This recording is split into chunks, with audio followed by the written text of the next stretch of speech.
shall we go to our next guest? Or not? Okay. Right, so weekends may get a little dull depending on what you're doing. It's going to be great weather, so they shouldn't. But there's always time, isn't there, for movies. And I have become, I'm afraid, completely addicted to Netflix, which is probably wrong. Yeah, it's probably wrong.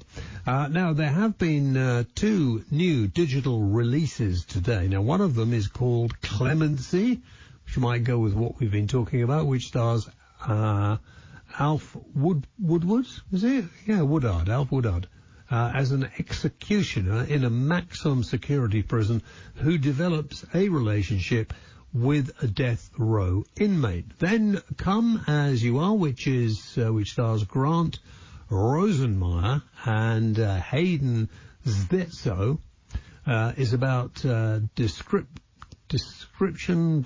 I don't know what that word is. Yeah, maybe I'll go and talk to the guy who is going to do this. I've never heard that word before. Let's welcome Van Connor, who's a film critic. Hello, Van. Hello, James. How are you this evening?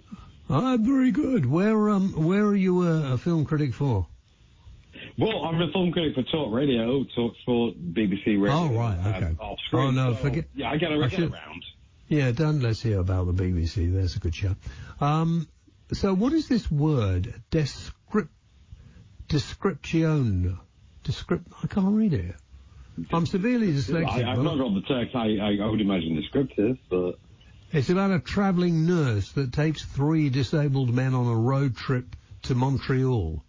I've just been calling her a handler, to be honest. Yeah. Well, let me just go back to my flipping producer. David, what is that word? Oh, right. It was a mistake to make me look stupid. It should have said description.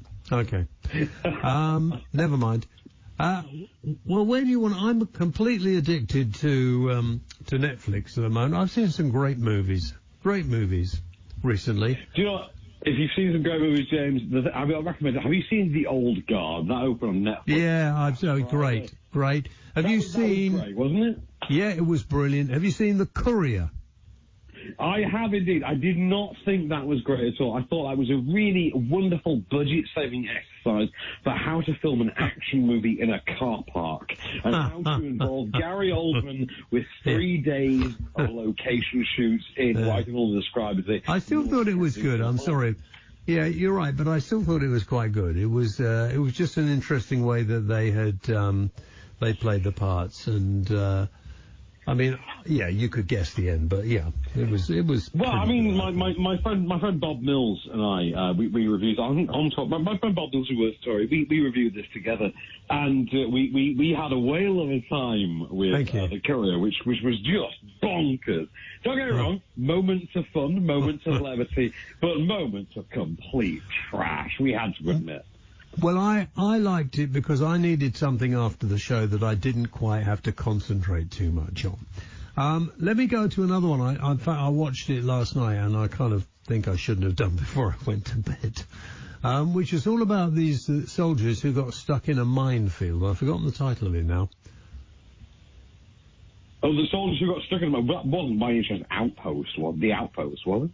No, they were British soldiers, and they went down to rescue a mate of theirs. This is all in Afghanistan.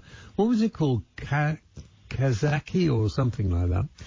And it's a British-made film, British actors. Nobody particularly famous, which is always good to see those movies with no big star in it. And they were trying to find this guy, and I won't spoil it, but... they get stuck in a minefield, and one of the first one gets blown up. But he's still alive, but minus a leg. And then it continues on with the guys, and they're trying to get a helicopter, and there are other ones around, and people keeping an eye on them, but they're now surrounded in this minefield, and they're trying to find the mines. And then another one gets blown up, and it just goes on to about 4 of them are blown up. But, of course, they're not... Kajaki. Kajaki, yes. Okay, Kajaki. Is that an old movie? Maybe it is, but... well, no, this was about 5 years ago, I think it was. This was, I don't know, not really a huge movie. This was Mark Stanley was in this. He did a bunch of movies last year, but not a hugely known cast. I think it was one that was dining out on its sort of, I mean, no offense, this was one that was dining out on its post-Iraq war with military-friendly cred. They're kind of a dime a dozen, really. Yeah, well, I've seen a few, but I don't think I've seen any as good as that. It was a little gruesome, to say the least, but I thought the way it was handled was good. And it also showed what a lot of guys had to put up with, which you don't hear much about, how the wounds are, how you hear later that so many have been wounded, but it's a pretty nasty thing, war. I very much recommend the Armie Hammer, the sort of ignored, forgotten Armie Hammer film. I think it was Mine, and that was very good as well. Yeah, and I thought all those bits of it were gruesome, but they were in context, so I think that was okay. I also, just before you go on to your bit, I saw Eurovision. I've already waxed lyrical about Eurovision. I think it's brilliant. Some people think it's awful, but I think it's brilliant. Yeah. Well, it's one of those movies that, people love to dump all over, but they're usually the kind of, well, if we're being delicate about it, pointy-eared cardigan-wearing snots who usually only laud their praise amongst things that are shot in 4:3 ratio, black and white, and feature subtitled films of French people smoking cigarettes. Yeah. Well, I kind of thought that added to all those. Some people say, "Oh, well, why didn't they do up the old scenes, the flashbacks from Vietnam?" And I said, well, I don't know whether you noticed, some of those were made new with the cast in them. Didn't even try and make them younger, which was, I thought, quite a clever idea. Oh, sorry, that's not Eurovision. That might be Five Bloods. It was, yeah. You see, I've watched so many, I don't know what's what. But I just thought they're both Netflix movies. That's perfectly understandable. But going back to Eurovision, they had a crowd in the hall which is almost as big as Eurovision. Those can't all have been extras, surely. Actually, Eurovision was filmed, would you believe? Actually, at Eurovision, they did film the plate shot, what we call plate shots, the things that they insert behind the green screen footage at the last Eurovision Song Contest. Those actually are the last Eurovision crowd. So when they are singing Ya Ya Ding Dong and things like that, they actually are their genuine crowd. And I, for one, am glad, because if I'm going to see Will Ferrell and Rachel McAdams sing Ya Ya Ding Dong and Double Trouble and songs like that, I would rather it was in front of an actual crowd, if I'm being really honest. Yeah. Yeah, but there was a little crowd back in Iceland, in their hometown, which it's just quite funny, I think, really. And also, was it both of them singing? I think it was the girl who was singing, but was it him? Actually, I believe it was Will Ferrell that was singing. I believe there was a female vocalist in for Rachel McAdams, which is amazing to me, because as far as I know, I think she actually has an amazing singing voice. But you know what? Who cares? Doesn't matter. Wasn't Will Ferrell doing Blades of Glory? It was a CGI double, as it's evidently obvious in the movie. Who cares? That's not the point. It's all in the fun. The fun is there. Let's have a good time. And who played the part of the Russian guy who was thought he was God's gift to everyone? Well, in fact, that was Dan Stevens, who, according to my good friend John Dickinson, would in fact actually be God's gift to just about everything. You may know him from films such as The Gift. He was the Beast in the live-action adaptation of Beauty and the Beast. You may have seen the Liam Neeson thriller Run All Night. He was in Downton Abbey as well. He really is the up-and-coming, and as far as I can say, he's this generation's Carrie Elwes. Well, listen, I thought you believed he was Russian at one point. I thought his accent was brilliant. And I didn't like the first sort of 10 minutes of it, and I was thinking of giving up. But then as I got into it, I realized what the humor was. It really is just blades of glory at Eurovision. I think that's something, because obviously Will Ferrell is married to a Swedish woman. This is how he has discovered film. He has been very actively involved in the development of Eurovision as a film. His wife is Swedish. That's how he's come into contact. Because Americans do not know Eurovision, which I can absolutely understand. I date an American woman myself. I know that there are a lot of European things they simply just do not know exist. And Will Ferrell discovering Eurovision is an amazing thing. The fact that he has crafted an entire Netflix movie around it is nothing short of a miracle. That he's involved, the cast he has, Rachel McAdams, Pierce Brosnan, it's an amazing movie. A good time for everyone, but I love that has come out of the twisted mind of none other than, Anchorman, Wedding Crashers, Blades of Glory guy, Will Ferrell. Why don't else do Will Ferrell? He produced it as well, is that right? That's right. He's also had a hand in the writing of it, and you can tell because it really has that nasty streak that we just know comes with none other than, Buddy the Elf. And it was just very, very surreal. I think that's the one way you can look at it. I mean, like the sort of, the wheel he was singing in falls off and goes into the audience. I mean, and then they get up and carry on. Of course, that would never have happened in Eurovision, would it? I'll be really honest. First of all, if it had happened, Graham Norton would have absolutely carried on as he does in the movie. And second of all, I genuinely have listened to the soundtrack to that movie in the shower for about 2 weeks straight post seeing that movie. So I'm not going to deny that it had the desired effect. Ya ding dong. But it is what it is. Yeah. And I thought the shots of, I don't know if you've been to Iceland. I'm lucky enough I have. And the shots of Iceland were great. I can honestly say that everything I know of Iceland comes out of this movie and Batman Begins, so can't really say much more than that. Well, it's exactly like that, and the idea that they have to find enough people to send to Eurovision, and the fact that whether the Prime Minister or whatever didn't want it, because if they won, it would break the country. They wouldn't have enough money to stage it. It doesn't sound that implausible for this country, if we're being really honest. Well, I don't think we'll ever win it again, so that's fine. I'm not even... We say that despite Blue having taken part, which breaks my heart to this day. All I'm saying is Blue should have won that. They were robbed. That's the hill I will die on. Yeah, not to mention Engelbert Humperdinck. Now, you've got a couple of clips you want to play us and talk about, haven't you, Van? So we've got a couple of movies that have come out on digital today. We've got the first movie we've got to talk about, which is Clemency. This is available on digital from today.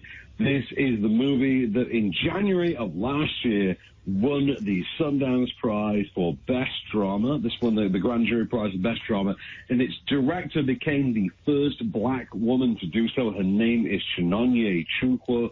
The movie stars Alfred Woodard. It stars Aldous Hodge. It stars Richard Schiff, who you may know from The West Wing.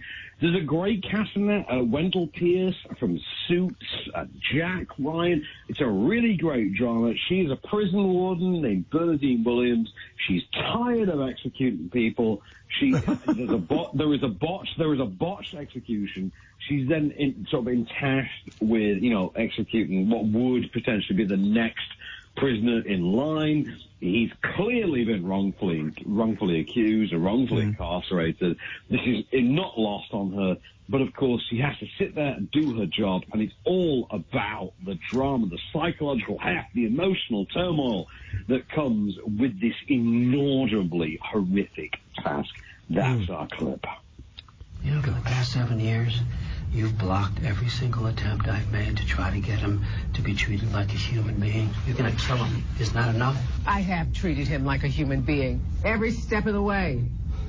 Is that my job to bypass the rules to accommodate your special request? Special request? How is it a special request? Open the gates, please. I'd like to leave now. I have to maintain order and safety in this prison. I got over 1,000 bodies that I have to ensure are safe and accounted for. It's hard enough without you complicating What things. you have to do is protect yourself now that this place is under fire since you botched the last execution. That's not really a comedy, is it? No, really, I would not describe this as a film you should watch for a good time by any stretch of the imagination. But Or before I go to bed later. Definitely not. I've been watching Alpha Woodard since Scrooged in '88. I remember her as Ruby in Star Trek First Contact in 1996. This woman has been, I remember her recently as sort of one of the villains in Luke Cage, Marvel's Netflix show Luke Cage. This is an amazing actress, and this is a movie that absolutely falls effortlessly within her just Sunday walk wheelhouse. Alpha Woodard can just strut this out. No question asked. Aldous Hodge as Anthony Woods, as the incarcerated, wrongfully accused man. I think he's amazing. Great supporting cast backing them up. I say Wendell Pierce, Richard Schiff, LaMonica Garrett from the DC Crisis on Infinite Earth thing recently. Amazing cast in there, but the star of this, director, screenwriter, Chinonye Chukwu, she is absolutely spellbinding with her work in this. This is a movie you absolutely have to see. This is not Dead Man Walking. This is Dead Man Strutting. This is the next level. So this is called Clemency. Clemency. You got to see it. You get the chance to see this movie, you got to see it. Is it on Netflix? This is available on digital from today, so go on the Google Play Store, go on your Apple Store. You can buy this, rent this from today. You got to see it. Okay, good. That sounds interesting, but not for an evening of fun, cuddled up on the sofa. No. Okay. I was trying to think of the other couple of things I've watched lately. But you watch so many movies and then you forget what they are. Maybe well, that's just my age. I get through 8 to 10 a week. So I'll tell you about another one that we get, Come As You Are, which is out this week, which is an adaptation of a 2011 Belgian movie called Hasta La Vista. This is their North America remake. So, you remember, last year we had The Upside, which was Bryan Cranston and Kevin Hart. There was Kevin Hart being the sort of wayward parolee keeper of a dude in a wheelchair, played by Bryan Cranston. Now we've got a movie about three guys, three sort of 20-something North American guys, Roy Vuitton, Rosetto, Grant Rosenzer, I think his name, and Grant Rosenzer, and they are handicapped guys in their early 20s who basically want to go on a road trip to a brothel that specializes, a brothel in sort of southern Canada that specializes in special needs, effectively. There's no other way to say that. They hire a van, they hire a keeper. The keeper is Gabriel Sidibe. They go on the road, their parents are chasing them, and all they want to do is lose their virginity. And I've got a clip for you of their parents pursuing them for exactly this. Yeah, it's my parents. Take mine out, will you? Wait, what happened? Where is it? It's in the pouch. Dude, it's your mom, too. Toss it. What? Seriously, toss it out the window. They can track us. It's the cost of freedom. Do it. Mo, you too. Did he just throw his phone out? Mo, yeah. Throw my phone out. Throw it. Throw your phone out. My mom knows you. She knows your mom. Toss it. They can track us. Now. Do it. What was that? It's my SIM card. I threw out my SIM card. Oh, that's a better idea. So stupid. Oh dear, That's slightly... indeed. Yeah, I mean, honestly, it might be quite interesting, quite entertaining. It's one of those exercises in not just a clever title. If you really follow it through, but if we really analysed it, we'd even get in trouble with Ofcom, so let's not. Also, they are denying a potential future Nirvana biopic. That title, which is borderline offensive, but you know what? At least it goes to a sex dramedy about 3 20-something disabled men, which I'm very happy about. And the script is amazing. Eric Lindenthorst just adapts this thing with genuine gristle, absolute heart, some absolutely belting, laugh-out-loud funny moments. It doesn't lack sensitivity. It doesn't lack insight. It does its subject absolutely the credit they deserve, and it works. It genuinely works. And do they get what they're looking for? Well, if I told you that, I'd be telling you the end of the film. No, I suppose not. That would be the end of my job as we know it, James. Interestingly enough, a number of years ago on a TV show I used to do, we did a whole program about disabled sex, because there is an enormous, there's a lot, nobody discusses it, first of all, so we thought we would. And we went to, we had a great guy on the show. He would come on and talk about it only if I allowed him to co-host it with me, so I did. And he severely disabled in a wheelchair. He was the funniest guy. He had a bottle of red wine strapped to the side of his wheelchair with a straw. I can believe it. And, you know, the discussion went, James, look at me. No one's ever going to want to fancy me looking like this, but I want to get laid. And you know so you say that, James. I can absolutely believe that sense of him, because it's something that it just works out that scenario. Yeah. I had a film critic friend of mine, a man named Casty Little, who has been on, Celebrity Come Dine with me, things like that. And he genuinely has, as his Twitter bio, I loved Afghanistan so much I left a leg there. And he will freely admit to you to this day that he will specifically wear shorts to screenings that he has been turned down for, because if he turns up wearing his prosthetic leg, he knows they're not going to turn him away. That is a man with a serious sense of irony and humour. I will always respect that man till the day I die. This guy, Mikey, was his name. I haven't seen him for 30-odd years. He was just so funny and so put you at ease, everything else. So we made a little movie of taking him to Amsterdam. And I won't go any further than that. Anyway, we've got to go. We've got to go. Just very quickly, looks like the Bond film's going to be put off some more. Is it ever going to come out? It will apparently. The whole thing is that Jurassic World 3 Dominion has resumed filming recently, this past few weeks post-COVID. They put a lot of money into the security around it. Apparently, that has delayed it somewhat. It's meant to come out, early next summer. It looks like it's not going to make that window, but they have got Bond. Bond looks like, it may not make its fall release this year. I mean, is it really optimistic to believe that cinemas will reopen for autumn? And can you sink money to the 90-day advertising cycle these things involve? So there is talk on the grapevine that they may delay it and release it in the Jurassic Park slot. The Jurassic Park may be pushed back. So, we'll see. Well, okay. Van, we'll talk again. Fascinating. Thank you very much indeed. You did a brilliant job. And those are two movies I think I'm going to watch, but I'm going to be very careful when I watch them and who I watch them with. Thanks, mate. Very nice to talk to you, Van Connor, who's a film critic, and we will take a break.